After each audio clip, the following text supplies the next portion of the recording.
Hello and welcome to Quarterlight, your car brochure channel. In today's episode, we're going to continue our Opel story with the Opel Rekord.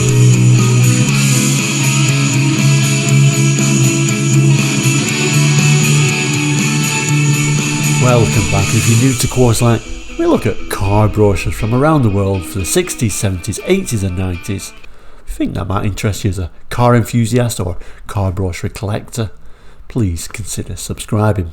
Anyway, we're going to continue our story, the Opel story, in this 1980 Opel brochure. Remembering that this is actually a UK brochure, when in the UK they sold both the Opel brand and the Vauxhall brand next to each other, which was a little bit strange. Today we're going to look at the Opel Rekord. By this time, that'll make that the Opel Rekord E, or E1 to be precise. Anyway, let's jump straight into it. So here is today's brochure. We've already looked at the Cadet, the Ascona and the Manta, so we're kind of like halfway through now. We're looking at the Rekord. If you missed any of the previous episodes, they're still there in the back catalogue, so certainly look through them. We're trying to do one a week. Brochure itself from 1980. I like this brochure because it's that reminder that, you know, Vauxhall and Opel were separate, and a lot of these vehicles sold side by side in the UK with the Vauxhall models. Vauxhall models only had slight differences in many cases, so it's strange times to have like the two marques competing against each other. By 82, a lot of that had been sorted out, and you know, Vauxhall was sold in the UK, and you know, the rest of Europe and Ireland kept the Opel brand, apart from things like the Manta and the Monza, which, you know, were still sold in the UK as an Opel. Anyway, we're kind of like wittering a little bit. Let's get straight onto the page and let's have a look at this Opel Rekord. So here is the Opel Rekord. Like I said, this is the Rekord E or E1. Rekord E lasted from 77 to 86, although kind of like the pre-facelift was 77 to 82, which is what this one is. And this first sort of generation is the one that actually competed directly with the Vauxhall Calton in the UK. I think I'll probably just see if I can throw a little bit of a picture up of the Calton, because at this time they looked a little bit different at the front. Vauxhall continued that sort of idea of having that sort of like a bit of a droop snoot type design. I think I prefer the design of that, although I know a lot of people prefer the design of the Opel, but you know, that's just purely a personal thing. I'm always happy to hear people's reactions or comments to either one of those. So yeah, sold alongside the Calton at this stage, although by 82 they'd gone their separate ways. The E2 Calton had come out, the facelifted version, and Vauxhall and Opel really the only real difference was the badge by that stage, but then, you know, sold in the UK and sold in Europe separately under the Opel Vauxhall name. Anyway, let's zoom in on some of these images and we'll read some of this text. Oh, and I guess just before we zoom in, I gotta kind of make a note. X plate, that's a very late one, isn't it? Anyway, let's concentrate on the Opel.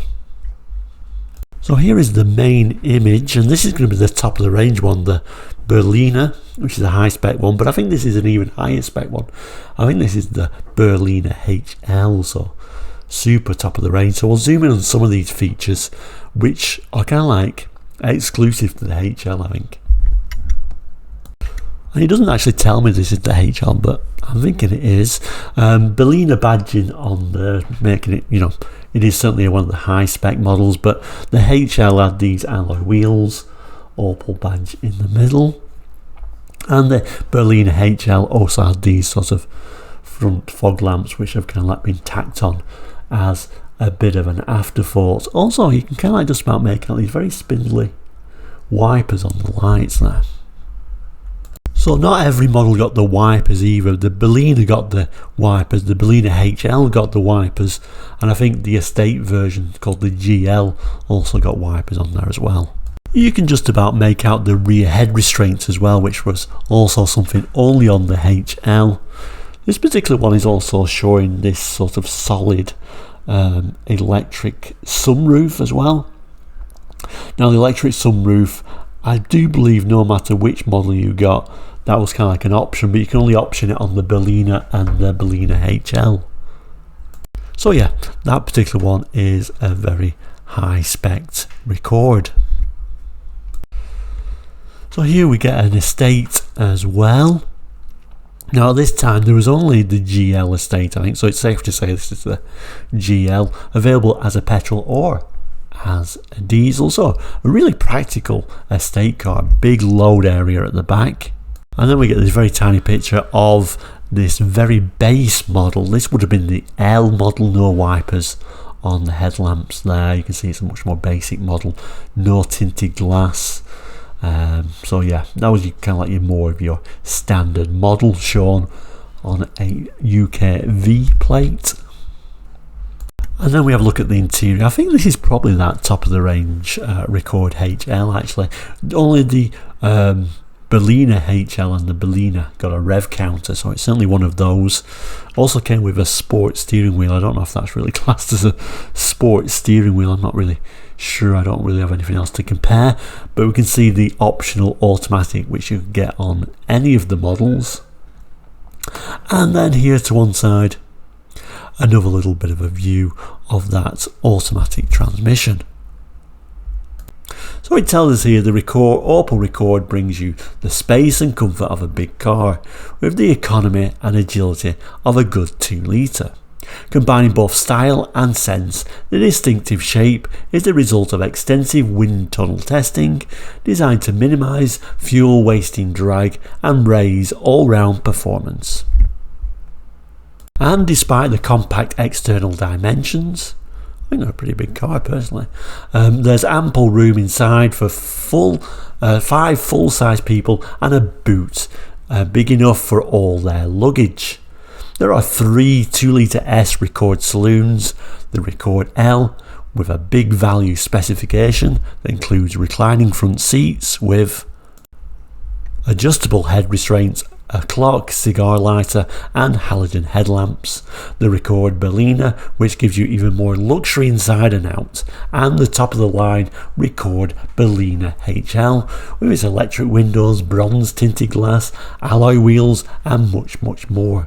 There's also a capacious Rekord GL estate, which offers you the space with style, and completing the range, the rugged yet refined 2.3 litre diesel saloon and diesel estate, which, like all Rekords, are available with optional power steering and automatic transmission. Opel Rekord, the sensible approach to the larger car. Okay, so here is the Rekord price list, starting out with that base model, the L, all using the 2 litre S 100 horsepower engine, apart from the diesels of course, but the L came out at £5,698.45. If you did want that top of the range Berliner HL, it was £7,198.43. So remember, this is 1980, so that is a lot of money, to be honest. Estates, GL diesel estate is £7,615.78. And if you look at the bottom there, there's a couple of vans which I don't remember. So a 3-door van, petrol, that's using a slightly different 2 litre N engine at 90 horsepower, and a diesel 2.3 litre diesel, £4,918 and £5,832 respectively. But like I say, I can't remember those van versions.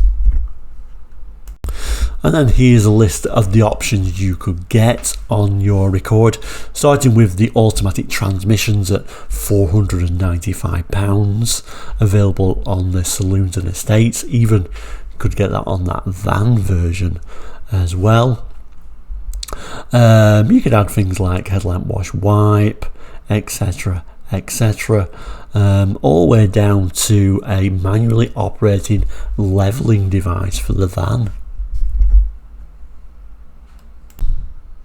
Just going to add a bit of a footnote about this sunroof on this main picture of the Berliner HL.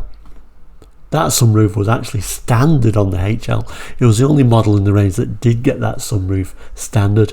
However, it was only available as a manual. You could only get the electric sunroof on the Senator and the Monza. So there we go, that is the Opel Rekord. And I do believe this is kind of the basis for the first Holden Commodore in Australia. I'm sure a few New Zealand or Australian viewers might be able to confirm or deny that. But thank you so much for watching today. Please do like and subscribe, and of course if you've got any memories of the Opel Rekord, please drop that in the comments. They're always really interesting to read actually. But thank you so much for watching. Next week it'll be the turn of the Opel Senator, so going a little bit luxurious. Thank you so much, take care and goodbye.